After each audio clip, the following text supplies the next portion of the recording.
Good evening and welcome to another episode of Bobcat Breakdown. I'm your host, Connor Voss, and joining me tonight is Nick Dench, Kevin Casserino, and Alec Turner.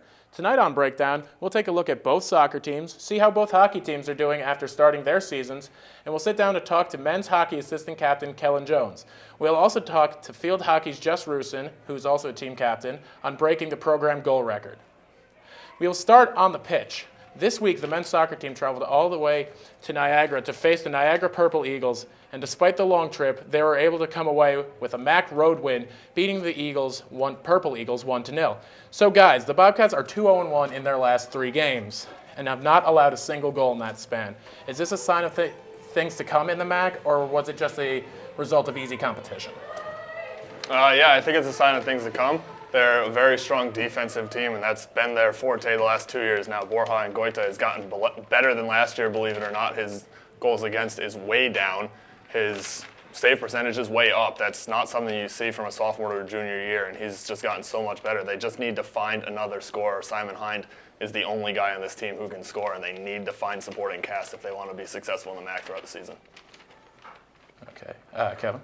Yeah, I'd have to agree with him, too.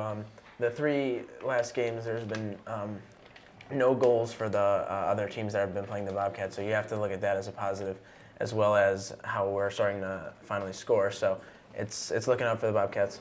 Okay. And Alec? Personally, I think it's a little bit of both. Niagara is not really a strong team in the MAAC, and Yale isn't a usual Yale team. Iona is a strong team. So I think that the defense in Goita is playing great. But I personally think that someone other than Simon Hyde needs to score. Of course. And with only a few games remaining at this point, really, what do they have to do to keep with the success? I think running into Julian Petrello of Iona really hurt them. He was hot in that game. That game should have been a 3 or 4-0 game for the Bobcats, and he came up with a couple huge saves for them, and it really killed some of their confidence. You had 4 or 5 different guys who had good scoring opportunities, and Petrello made outrageous saves. So, I mean, that killed their confidence a little bit. They need to just keep working people in and try to get somebody other than Simon Hind involved offensively. Mm-hmm. Yeah, on the offensive end, it's going to have to be that they're going to have to start putting in more goals. The defense right now is phenomenal. They're doing a great job keeping the ball out of the net, so the offense is going to have to step up and put some goals in. I think it all comes with Goita. He 3 straight shutouts. He's been phenomenal this year. So I think the team's going to ride on his back for the rest of the season. Okay, now moving on to women's soccer. So far, this team has had little success as of late and have only had 2 wins this season. Is it desperation time for the Bobcats, or is there still time to recover and make a full run at a possible postseason winning streak? Personally, I think it's time to recover. They have 4 games left in the MAAC, and Canisius, Marist, Monmouth, and Manhattan. I think they need to take advantage of those last 4 games and get at least 2 wins out of the deal. I think Marist and Canisius, they should get a W. And if they can squeak by with either a tie or a win in the other 2 games, I think they'll look good in the conference tournament. Okay. Yeah, and the conference standings are a little awkward if you look at the MAAC website because the math is a little off. But I mean, they're right in the middle of the pack right now. They need to find one, like the men's soccer team, they have to find a way to score. And they can't rely as much on their defense because their defense seems to break down as the game continues to go on. They've given up 6 goals past the 70th minute this season. And that's excluding the Georgetown 5-0 loss. So they need to find something that's going to work for them down the stretch in the game. They can't keep going into double overtime because they've almost played an extra game with all the time they've played in the overtimes. Yeah, I'm going to have to agree. Luckily this year, both of their wins have come against MAAC opponents. And if they can win 2 or 3 more games in the next 4, then they're going to be looking in good shape, at least positioning-wise, for seeding in the MAAC championship tournament. Okay, so what are you seeing with the rest of their competition for the rest of the season at this point? I think they either go 1-2-1 or 2-2. They do have 2 teams that are below them. And those teams, they need to win. They need to get ahead early, and they need to find a way to keep that lead. That's something that I'm really going to stress. They have struggled to do all season. And they have Monmouth, who I don't expect them to beat. If they can come out with a 1-goal loss in that game, I think they'll be happy because that'll help them out with their confidence and showing that they can continue to progress throughout the season. Alec, Kevin? Personally, like Nick said, they just need to get goals in the net. They need to score and just find a way to score. That's pretty much it. Of course. Yeah, I think they're going to have to win 2 games here if they're going to want to be in good shape for the MAAC tournament. I think they're going to have to be Canisius, and I think they're going to have to beat Manhattan. In those 2 games, I could foreseeably see them winning, but the other 2 games are going to be very tough for the Bobcats. Okay. All right, thank you guys very much. We'll be right back on Bobcat Breakdown, where our Alex Cosgrove will interview men's ice hockey player Kellen Jones. Don't go anywhere. We'll be right back. This weekend, the men's ice hockey team traveled up to Alaska to open up their season at the Kendall Ice Hockey Classic. In the first matchup, the team fell to Alaska Anchorage 3-1, but bounced back the next day, beating Alaska Fairbanks 4-1. Joining me here today is senior forward Kellen Jones. And Kellen, just to start before we get into the games, how was that trip? It was long. It was a long flight there, a long flight back, long days of travel. But it's quite the experience to travel up to Alaska. I've never been there before, as long as no one else has, pretty much. So it was a good experience for sure. Was it cold? You know, it wasn't that cold. Really? Well, we'll wait on the cold here just a little bit longer. Now, getting transition into the games, how was the trip? Did the trip have any effect on Game 1? I don't think so. We got up there early on Wednesday and were able to practice and kind of get the flight kind of legs out. And no, it was a tough game. Like first one of the year, everyone was nervous, but we had a lot of new guys, new faces in there. But you know what? Saturday night was a good game, and tried to forget about Friday. Right. And well, you bounced back very nicely. How important was it to rebound and get that win Saturday night? That was very important, especially for the flight home. I think the guys were a lot happier. It was nice to come out with at least 1 win, going all the way up there, and being 0-2 would have been a pretty disappointing trip. And the freshmen certainly had an impact in that game. Talk a little about the newcomers. I think every game they're going to get better, to get more comfortable, more inept to the systems and know everything. But they were great. Annis was phenomenal, and Clifton's been great on defense too. Great. Well, this weekend you guys face UMass Lowell, who was a powerhouse last year. What are going to be some of the keys to beating them? I think just got to keep our emotions in check. Everyone's been pretty excited. We were there in the Frozen Four with UMass Lowell, and I think both teams are going to be very excited to play each other, and just who can keep their emotions under control, and we'll definitely come out on top. Well, are you looking forward to banner night? Yeah, it's exciting. Obviously, we'd like to have a different banner going up there, but no, it's great for the rink, and it's great for our team too. Oh, great. Well, we look forward to it as well, and that'll do it. Thanks, Alex, for those excellent questions. Now, the highly anticipated winter sports season is now underway as the Bobcats got into action this weekend. The men's team opened up regular season play last weekend against Alaska Anchorage and Alaska Fairbanks, going 1-1 to start the season. I'll move the conversation to you guys once again. Was this early loss to Alaska Anchorage indicative of any major problems for this year's team? Yeah, I think it might be for the early part anyway. They're still figuring out their defense. They did lose 4 of their 6 defensive starters, and they lost their highly touted goalie, Eric Hartzell. So, I mean, they have a lot of questions out back, but their forwards are definitely going to be the strong point of this team. They're going to have to stay out of the penalty box because they took a lot of penalties this weekend. And if they can do that, they're going to get their offense back, staying on the ice, not having to clear the puck out and not have to keep away in their back. They're going to be able to push the puck forward and play offense like they're going to be good at this year. I don't think it's anything to be majorly worried about. I think you have some good, highly recruited freshmen that have came in, and there's going to be an adjustment period where they're going to have to get used to college hockey and their teammates. So I don't really think it's that big of a concern at this point right now. I agree with Kevin. I don't think there's any major problems. What I think we saw the first 2 games is that they're going to be in a lot of high-scoring games. The forwards are doing great. Cartier's getting used to playing, and I think that we're not seeing any major problems yet. All right, well, after watching those 2 games, how do you think they'll play against, as Alex said, national powerhouse UMass Lowell this coming week? I think that's going to be an interesting series. UMass Lowell went in #1 in the country, came in last weekend #1 in the country, and lost to last year's worst team in the country, Sacred Heart, 2-1. they came back and beat UMass Amherst 5-2.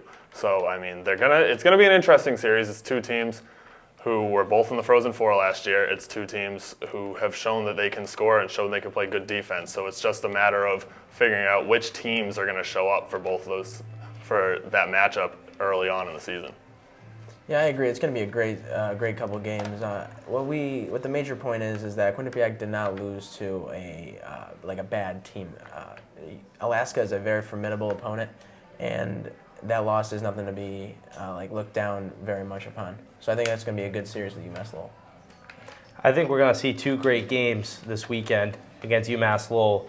Personally, I think that we might see some success. I think that they're going to win their home opener when the banner comes up. And I don't think there's any problems with the Bobcats this year. Yeah, of course, the banner game is going to get all the teams pumped up to play now. But thank you. That was some good stuff, guys. But we're going to take a short break. Once again, when we return, Nick Dench will be with senior forward Jess Rusin of the field hockey team talking about her historic weekend. We'll be right back. Welcome back to Bobcat Breakdown. I'm joined by the newest Quinnipiac record holder, Jess Rusin. Jess scored her 32nd career goal on Sunday against Sacred Heart, passing Heather Cady for the all-time goal list. And first, congratulations on that. Thank you. I know we had a little confusion going into the game as to what that is. So after the game, you were a little nervous that you didn't have it. After letting it sit in that you actually did get it, how are you reacting to it now? Well, it's an incredible feeling, and I'm really lucky because going into college, you don't think that I never would have thought that this would have happened to me. I didn't even think it was an option, really. When you come in as a freshman, you want to make an impact on the team. You want to contribute as much as possible, but I never would have thought that this was even imaginable, so it's really exciting. And when you came to Quinnipiac, obviously you're going to have goals for yourself. Was that one of your stretch goals when you came in? That wasn't even a stretch goal. That was like a beyond the stars goal. I remember we have meetings for coming in as a freshman, and one of them was one of my goals was to just make an impact on the team, to be, someone that people look to, that they wanted to play with them on the field. And now you're a captain for the team. Do you feel that people are looking to you now? Yeah, I would hope so. But me, my co-captains, Jen Elise Taylor, Chris Romano, we work really well together. We feed off of each other. I think everyone looks to us for support, for strength, and yep. And you've played with Kristen Engelke and Danielle Allen together for 3 years now. How has that pairing along with you made you better? Well, I love playing with the two of them. Playing with them is just so natural. We are just constantly moving, constantly flowing together, and I think they help to achieve my goal just because their talent is so high that they have constantly pushed me and made it almost competitive. You want to not outplay them, but you want that spot on the field. They're pushing me, I'm pushing them, so it helped me to reach my goal. And towards this Sunday's game, the record started to creep up, and you started to feel it a little bit. How did that play an impact on your game? Well, it probably was on my mind more than I would have liked it to be. I try not to think about stats. I didn't even know that those were my stats. I kind of just go out and play. I don't like things to get in my head. But as it was getting closer, people kept talking about it, and I was just trying to keep my head clear, just go out and play, I know how to play, put the ball in the net, and keep it simple. How do you keep those things out of your head? I just try not to think about it. Everybody thinks about it, especially when you're striving for such a high goal, but I don't think it affected my play that much. I would like to think so. And you have the goals record now. You're the Division I leader in points, but you're not the all-time leader in points. No. You got 2 more for that. Is that weighing in on your mind at all? No. I obviously want to achieve that. I didn't even know I was in the running for that until not that long ago also. But now that is a possibility, I'm going to work my hardest to achieve that as well. And lastly, how is getting that goal out of the way early in conference play, how is that going to affect you going down the road in conference play? I think, if anything, getting the goal early will just help me in the future and help the team in the future, because now it's my one goal, it's kind of out of the way. Now we can focus on playing the conference games, winning the MAAC championship, and it's not going to be easy, but I think when we work together, it's something that is definitely a possibility in the future. All right, thanks, Jess, and congratulations on the record once again. Thank We'll you. be right back on Bobcat Breakdown. Now we go to the women's ice hockey team, who hosted the Penn State Nittany Lions this weekend for 2 games on Friday and Saturday. Now the Bobcats took both games in dominating fashion, beating Penn State 5-1 and 4-0. The question for you guys is, what has been the key to success so far this season for the Bobcats and their hot start? Success for the Bobcats so far has been their shots on goal. They're averaging 46 shots on goal per game. That's an incredible amount of shots to put on a goalie, and a goalie is not going to stop 46 shots in a game. And I also like to think that the goalie for the Bobcats, Chelsea Layden, has been a huge factor for the Bobcats. She's allowing less than a goal per game, so that's been huge for the Bobcats. Like Kevin said, the goals have been unbelievable. Already 12 goals on the season for the team, and I think it comes from 2 of the freshmen, Megan Turner and Evan Woods. Megan Turner got Freshman Player of the Week for the ECAC, and they're both playing amazing hockey right now.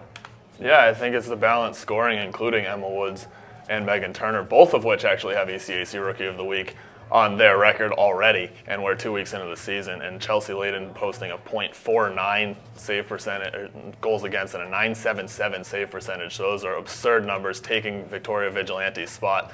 But 12 different goal scorers. And Cheyenne Darkangelo, the transfer from Syracuse, has been huge for this team. She's got 3 goals. She had 2 in the first game against Penn State, and she had her 3rd in the second game against Penn State. And I mean, her, Woods, Turner, Babstock. You cannot forget Kelly Babstock, who is the best player in program history. She's at 159 career points now. And I mean, she has killed it for this Bobcats team. She's very strong on the puck. She's very strong off the puck. So the way this team has come together with their chemistry already, with 7 new players, it's huge for this team already. All right, well, with that chemistry, I know this is kind of a stretch, but do you think if they keep up this rate of play, they can play in the Frozen Four here at Quinnipiac this year? I think that might be a little bit of a stretch. This is a team that they don't even have that as a goal right now. They want to get into the ECAC playoffs. They want to win the conference, and then they can get to the NCAA tournament. That's in the back of their mind, even though it is here in Hamden. So this is a team who's, I don't know if they're going to make it. They're not going to win the conference. I think Clarkson's going to win the conference, and I think they're going to have to really kill everybody else in order to make the NCAA tournament at an at-large bid. It's still early on in the season to tell how they're going to do. I do think that the offense is going to stay not as strong as they've been playing, but they're still going to do great. I think Layton's going to do a good job, and I think this might be a good year for the Bobcats. Okay. And Kevin? Yeah, I think it's going to be a very interesting season for them. I think that if they keep up their goals allowed per game and their incredible offense, then I think really anything's possible for the Bobcats this year. Okay, well, that'll be it for us this week on Bobcat Breakdown. I'd like to thank our producers, Marty Joseph and Zach Daly, for all the hard work put in by the crew behind the scenes. And a big thanks to our analysts this week, for Alec Turner, for Kevin Casserino, and for Nick Dench. I'm Connor Voss. Have a great night, Bobcats.